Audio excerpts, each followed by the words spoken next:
Bueno, pues os decía que lo primero que quiero es pedir disculpas por el retraso, porque sencillamente me he dormido en el avión y me he pasado a la estación.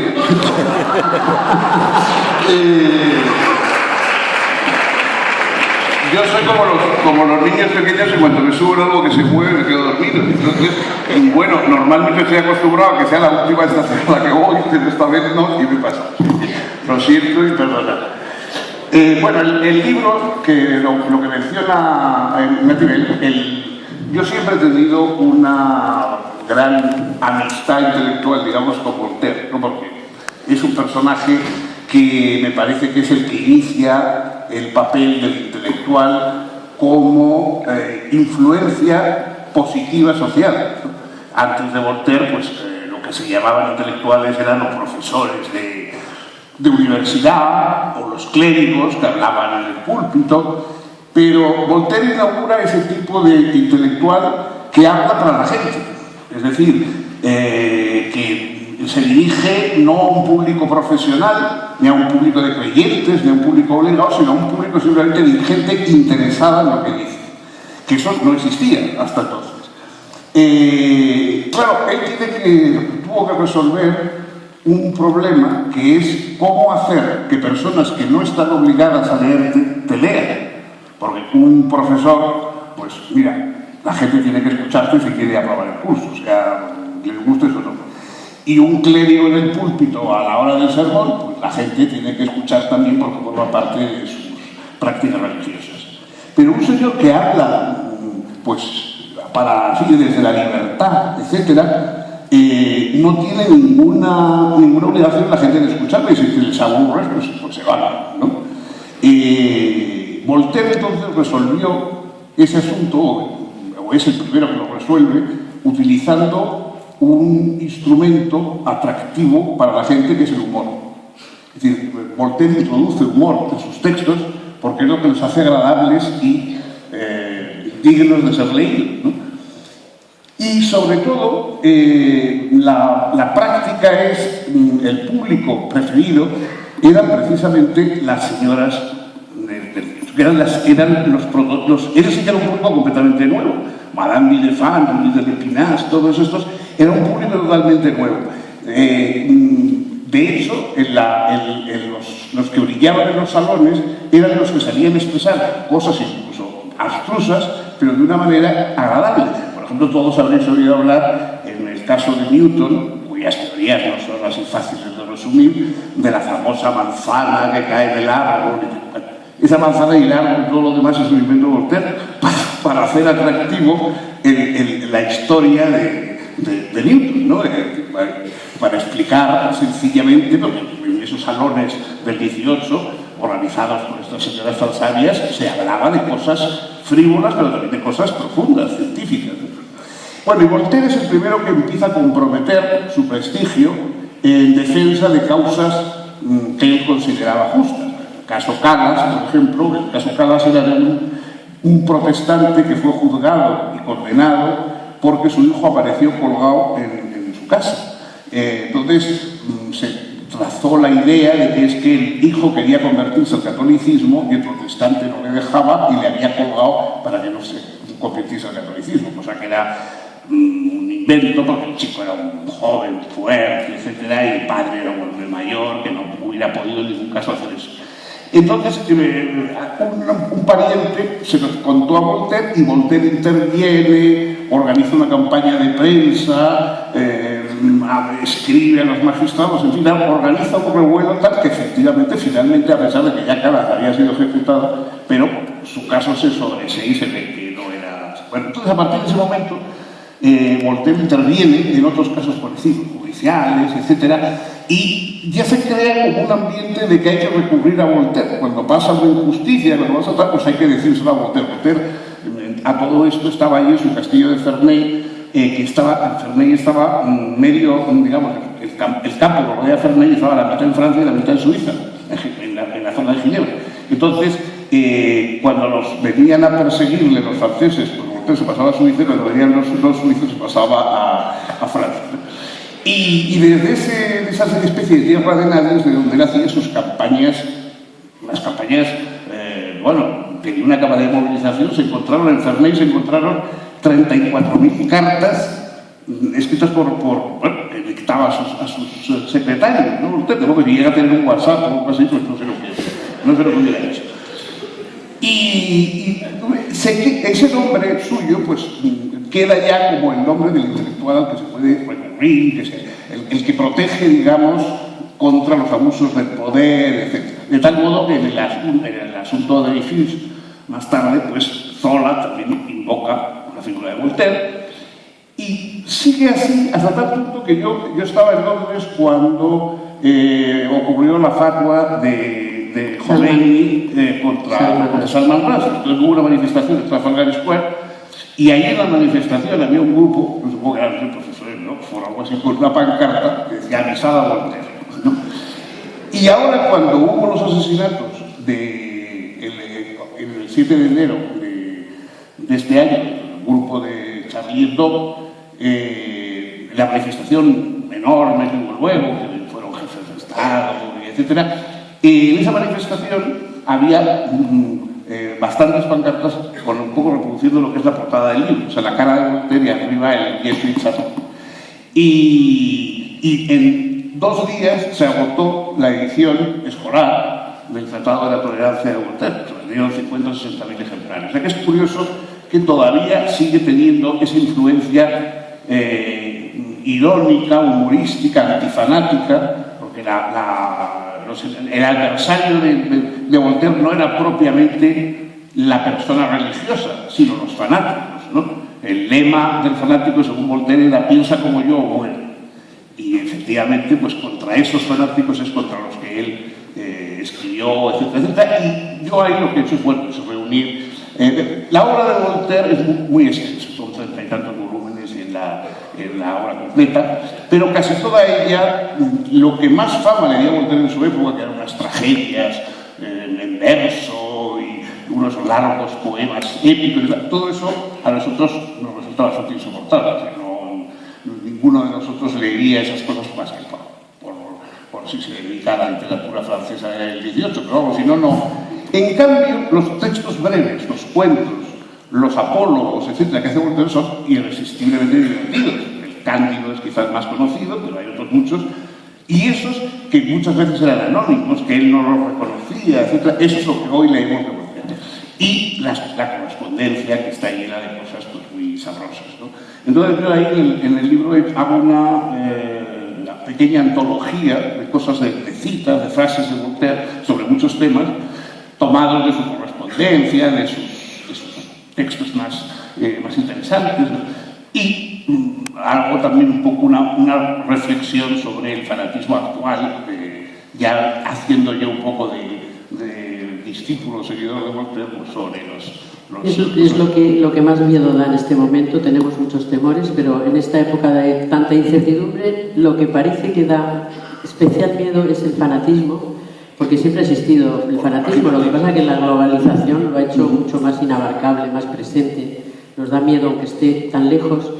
Hay momentos en que, no sé si es una cuestión de la edad, como más o menos estamos por ahí, pero hay momentos en los que dicen no se puede hacer nada contra esto, no se puede hacer nada ni contra el fanatismo, ni contra la troika.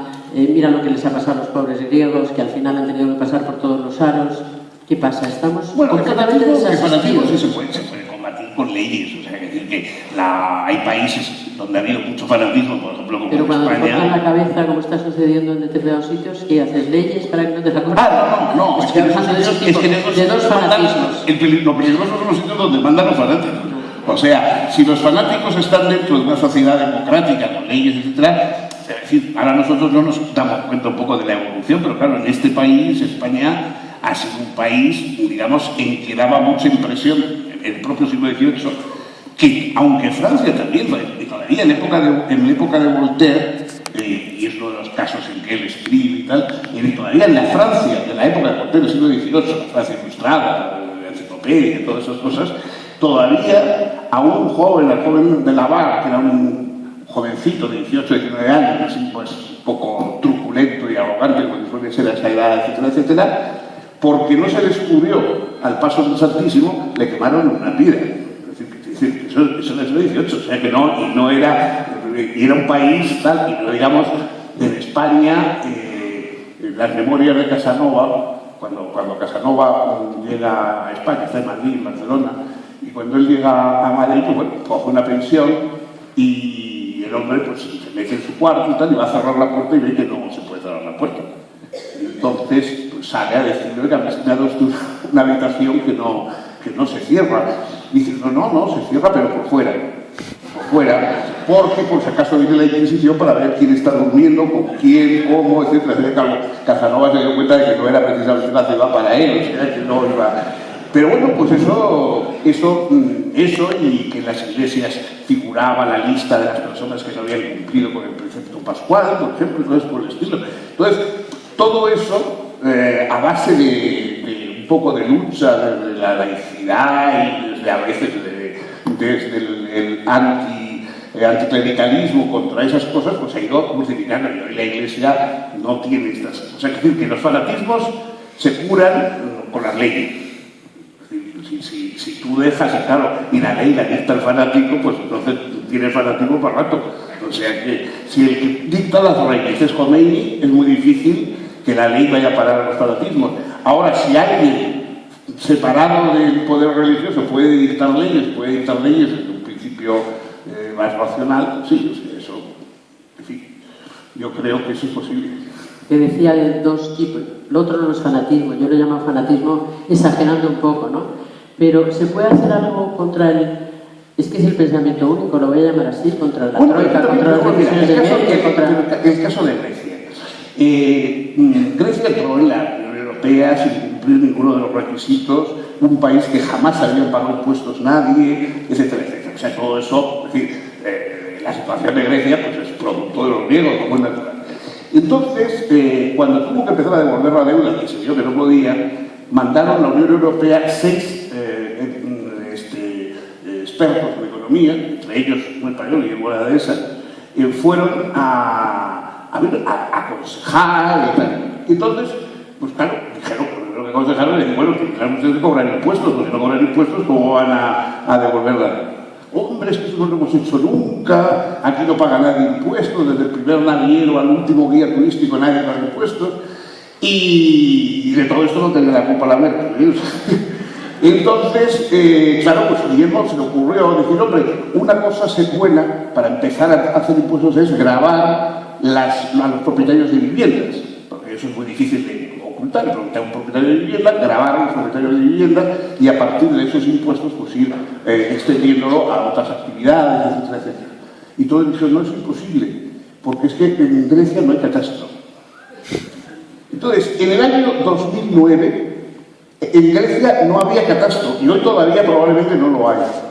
El catastro en España, para que no somos pioneros en el mundo, se hizo a finales del siglo XVIII.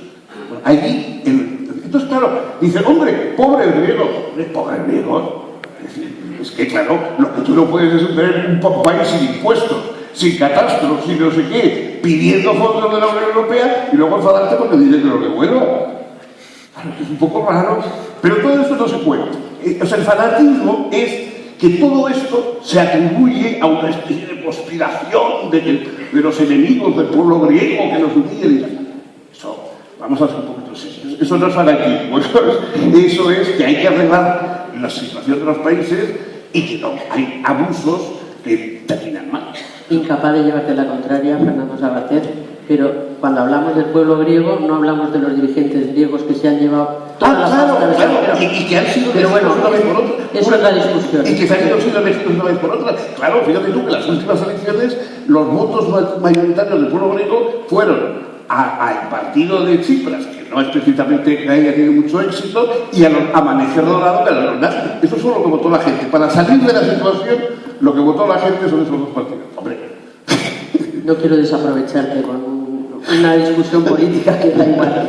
No, pero te decía lo de esa sensación de que cada vez se puede menos. Un intelectual, Voltaire y Savater, están para luchar contra las injusticias y para tratar de darnos ánimos, darnos esperanzas, darnos ideas, pero sobre todo darnos posibilidades de acción.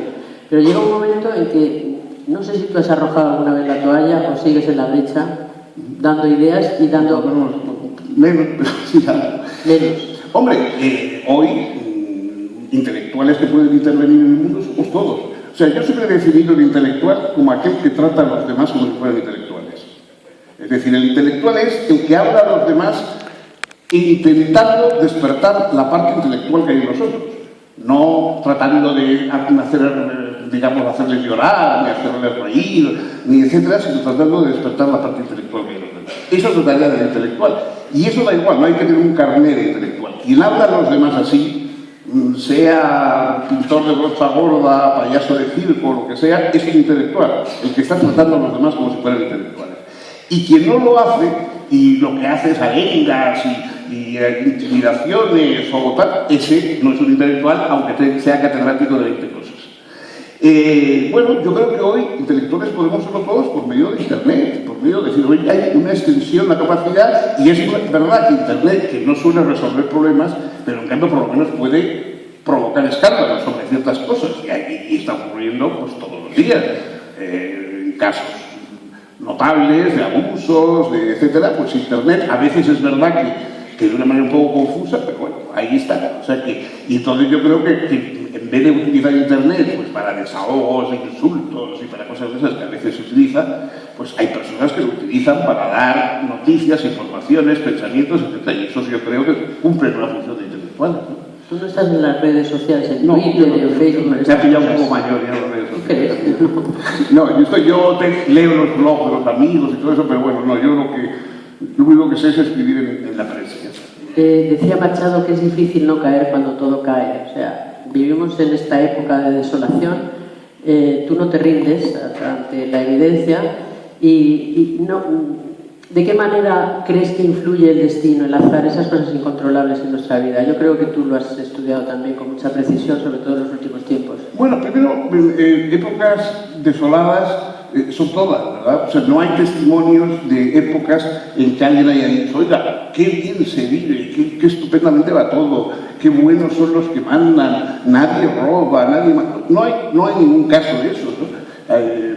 Borges empezaba uno de sus cuentos hablando de un antepasado suyo y decía, como a todos los hombres le tocaron malos tiempos en que vivir. Y yo, bueno, creo que eso es un poco lo único que sabemos, ¿no? Que siempre nos tocan malos tiempos. Eso sí, todos creemos que es la primera vez que hay malos tiempos. Entonces, bueno, yo creo que ya acostumbrándonos a eso, mira, yo sinceramente creo que los seres humanos nacemos rodeados de males y morimos rodeados de males. Y lo único a lo que podemos aspirar es que los males del final no sean exactamente iguales que los males del principio. Más que eso no se puede explicar.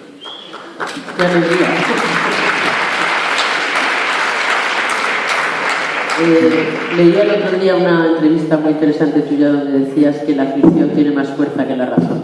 Por eso te hablaba del azar, cuando interviene en nuestras vidas y todos los proyectos, los planes personales y generales y colectivos se van al traste porque aparece un cisne negro, como quieras llamarlo, y nos deja llenos de desolación. Bueno, los planes se cumplen. Un historiador inglés del siglo XVIII decía que los hombres son los que hacen la historia, pero no la historia que creen que están haciendo. Es decir, yo creo que las cosas que ocurren porque las hacemos. Cuando alguien siempre, esas cosas que la gente siempre te pregunta, ¿y qué cree usted que va a pasar con Cataluña, con la inmigración? ¿Qué cree usted que va a pasar? Y yo siempre les digo, mire, a mí me parece que las personas libres nunca preguntan qué va a pasar, sino qué vamos a hacer. Es decir, pasará lo que dejemos que pase. Si no hacemos nada, pues pasarán cosas muy malas. Si intervenimos, pues a lo mejor frenamos algunos de los males o los cambiamos por bienes. Esto es lo único que pasa, eso es lo que ha pasado siempre. Entonces, es verdad que la historia que hacemos no es exactamente igual. Como ya se tiene muchos años, como me pasa a mí, pues claro, haces un arqueo y dices, bueno, yo me he dedicado pues un poco a luchar a favor de la educación contra el nacionalismo, no sé qué tal, y claro, veo que ahora, pues, o sea, no he tenido mucho éxito. Bueno, entonces, ¿y qué vas a decir? Bueno, pues yo en el fondo creo que algo, a base de esas cosas, algo en alguna parte habrá quedado, a lo mejor, no, aunque yo ahora lo vea de modo más bien pesimista, porque también por los años, pero a lo mejor algo de eso pues ha servido a alguien, no lo sé, ¿no? Yo creo que sí, que habrá servido. Peor hubiera sido no haber hecho nada, o sea, que de modo que además, pues, claro, cuando eres un poco así belicoso, borroca, como dicen en mi tierra, pues cuando eres un poco belicoso, en el fondo te diviertes. O sea que yo una vez causé un escándalo allí, porque una vez en televisión me preguntaron, ¿usted que ha sufrido tanto por lo de ETA y tal? Y dije, no, yo no he sufrido. Digo, hombre, yo he sufrido por amigos y por personas muy próximas que han sido pues, asesinados o que lo han pasado mal, etc. Pero yo en principio, no, a mí, al contrario, a mí ETA me ha dado 15 años de juventud luchando contra ellos, o sea que no he sufrido en ese sentido. Entonces todo el mundo se enfadó mucho porque, como esto es un país muy penitencial, si haces esas cosas tienes que decir que sufres muchísimo haciéndolas, ¿no? Y yo como no sufro, pues, ¿qué voy a hacer? Ahora he sufrido por otras cosas, ¿no? Pero no por lo que yo hago. ¿Cuáles son tus motivos de sufrimiento o de miedo?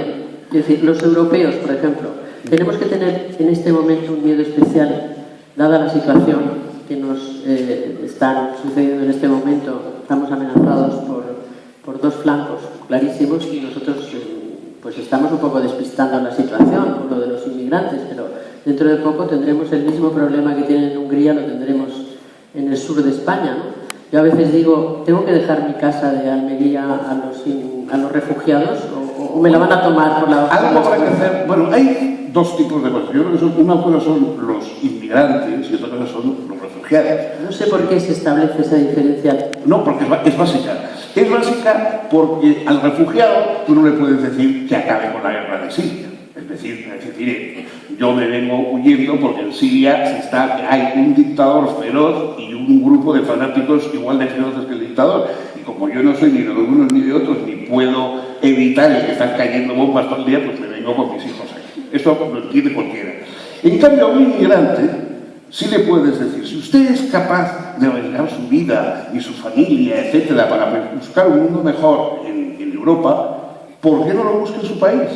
¿Por qué no arriesga esa vida y ese esfuerzo, etcétera, en su país porque haya un orden que no sea tiránico o porque haya una organización más democrática? Nosotros la apoyamos, es verdad. O sea, Europa tendría que apoyar a esa gente.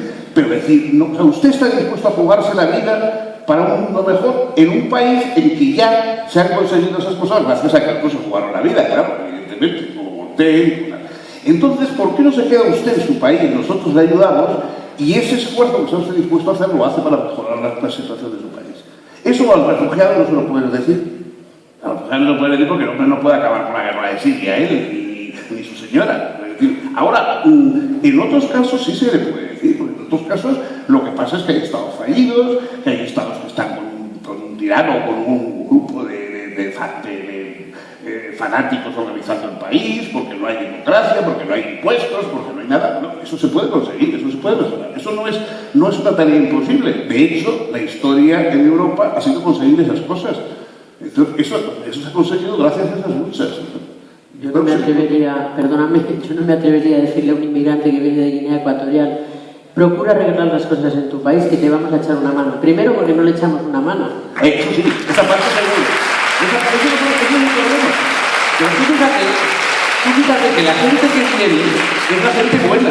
La gente que viene, o sea, la gente, por ejemplo, los subsaharianos que vienen, no son ignorantes y tal, no, son las personas con más preparación, y por supuesto la gente que se está escapando de Siria también. Es decir, si se les ayudara, claro, si no les ayudas, y al contrario, más bien incluso estás negociando y teniendo comercio, etcétera, con el señor que le está tiranizando a ellos, pues claro, entonces poca esperanza hay, desde luego. Pero si verdaderamente se les ayudara, es que claro, el problema es que además no solamente es la inmigración, sino que esos países se van quedando sin sus mejores personas. O sea, la mejor gente, la que podía cambiar sus países, se va viniendo a Europa. En Europa cada vez hay más problemas y en el país al que viven también, porque se va la mejor gente que hay. Claro, eso es lo que me parece que es urgente plantear. He dicho primero por eso y segundo porque me acuerdo de cuando Europa se estaba quedando vacía también porque se emigró a Estados Unidos o a España. Tuvimos que emigrar, bueno, yo no afortunadamente, pero sí parte de mi familia. Y otros se quedaron y gracias a eso poco a poco, yo me acuerdo cuando nos echaron a todos de la Facultad Autónoma de Madrid, pues nos echaron un grupo de gente, pues no sé, yo por ejemplo vine a Javier Solana, que era profesor de física y tal. Y entonces algunos, efectivamente, los americanos ofrecieron becas Fulbright para que algunos fueran a Estados Unidos. Javier se fue y algunos otros, y otros nos quedamos, bueno, por razones a lo mejor familiares o de pereza, entonces quiera, pero nos quedamos, pues bueno, zascandileando, haciendo cosas, etcétera, etcétera, y el país al final se cambió. Hombre, si todo el mundo se hubiera ido, pero si nadie, pues no se hubiera cambiado. Seguiríamos todavía con franquismos sucesivos. Vamos a hablar solamente una cosa de política, y es, ¿tú sigues militando en UPyD? Sí, bueno, yo militando, yo soy miembro, pago mis cuotas y cuando me llama alguien, pues digo lo que pienso. Que siempre sorprende que Sabater del que teníamos la idea al principio de la transición, o del que milite en un partido centrista ordenado, en decadencia, lamentablemente, porque es bueno que haya partidos de todo tipo, pero... Mira, la historia del PID se le podía, parafraseando, pues podía poner el título de la novela famosa de Marqués de Sade, ¿no? Los infortunios de la virtud, porque lo malo de un PID es que se adelantó a las cosas de los demás. O sea, hay que decir que mientras la ruptura del bipartidismo, la introducción del laicismo como reclamación, de las listas abiertas, de todo lo que ha venido después, incluso... fíjate eso que ahora algunos plantean de que en la educación a los profesores se les debería dar una formación como los MIR. Bueno, todo eso está en el programa de UPyD. Pero claro, pues bueno, entonces nadie le molestaba el bipartidismo. O sea, cuando apareció UPyD, a nadie le molestaba el bipartidismo, lo mismo que nadie protestaba por el sistema, que a todo el mundo le parecía bien pedir préstamos a los bancos, es decir, entonces no había estas cosas. Cuando llegó la crisis, etcétera, etcétera, es cuando la gente se dio cuenta de los problemas, pero ya por lo que se vio UPyD había perdido gracia y entonces otros aprovecharon lo que habíamos hecho. Qué pena, se adelantó a su tiempo, de todas formas. Todavía continúa ahí, ¿Cómo se puede mejorar la selección un poco de la clase política, vamos a llamarle así? Yo me acuerdo que Berlusconi hacía casting para los tipos que quería que estuvieran en sus listas electorales. Se le iba la mano porque ponía mucha señora estupenda que le gustaba y tal. Pero no digo yo que se haga el casting, pero ¿cómo se regenera la política? Bueno, es que, claro, la primera cosa que es muy difícil es convencerle a la gente de que políticos somos todos. En la democracia no hay ciudadanos y políticos, sino unos ciudadanos que a veces son políticos y a veces no, en el sentido de gestores de las cosas. Entonces, políticos somos todos y la obligación política es una obligación a tiempo completo de cada uno de los ciudadanos en una democracia. Eso es una cosa dificilísima porque yo me acuerdo, yo me he ido por los colegios diciendo esta buena nueva en esa época, en la época en que fundamos UPyD, la época en que había mucho jaleo ahí en el País Vasco y tal, y yo pues iba con los colegios porque a mí se me ha gustado mucho hablar con los chicos de bachillerato, más que con los de la universidad, y bueno, y les hablaba eso, les decía que tenían que prepararse para ser políticos, entonces nadie quería ni oírlo. Política, paso de política, bueno, no sé, nadie se sentaba con eso. Llegó la crisis y entonces todo el mundo se hizo antipolítico. De modo que pasamos de ser apolíticos a ser antipolíticos, y lo que nos han faltado siempre es políticos. Que esos son los ciudadanos, y esos no, ni de regenerarlos, pues eso, bueno, pues si los políticos que hay son malos, los políticos son nuestros mandados, a los cuales nosotros les hemos mandado a mandar. Si mandan mal, parece que pasa de vez en cuando, y si nosotros no nos gusta lo que hacen, etcétera, pues tenemos que sustituirlos, ofrecernos en su lugar si creemos que lo podemos hacer mejor, etcétera. Por eso fundamos UPyD. Estábamos aburridos de quejar. A mí y a muchos de los que nosotros no nos gustaba la política del Partido Socialista respecto a los nacionalismos, etcétera. Por supuesto no nos gustaba el PP con su conservadurismo, su clericalismo, en fin, o sea, veíamos el mal de siempre, ¿no? Que en este país la izquierda se apoya a los nacionalistas y la derecha a los obispos. Pues bueno, como no nos gustaba ninguno de esos dos apoyos, pues intentamos hacer un partido que no fuera eso, para no tener que quejarlo. Porque claro, pues yo me he pasado hasta los 29 años de mi vida en una dictadura en que todo el mundo se quejaba y nadie parecía que hacía nada más con muy poquitos. Cuando llegaba la hora de hacer algo, pues éramos muy poquitos y por eso enseguida nos metían en la cárcel y se acababa el asunto. Y en cambio todo el mundo estaba indignado, esto no puede ser, no sé qué, otra de gambas, esto es una vergüenza.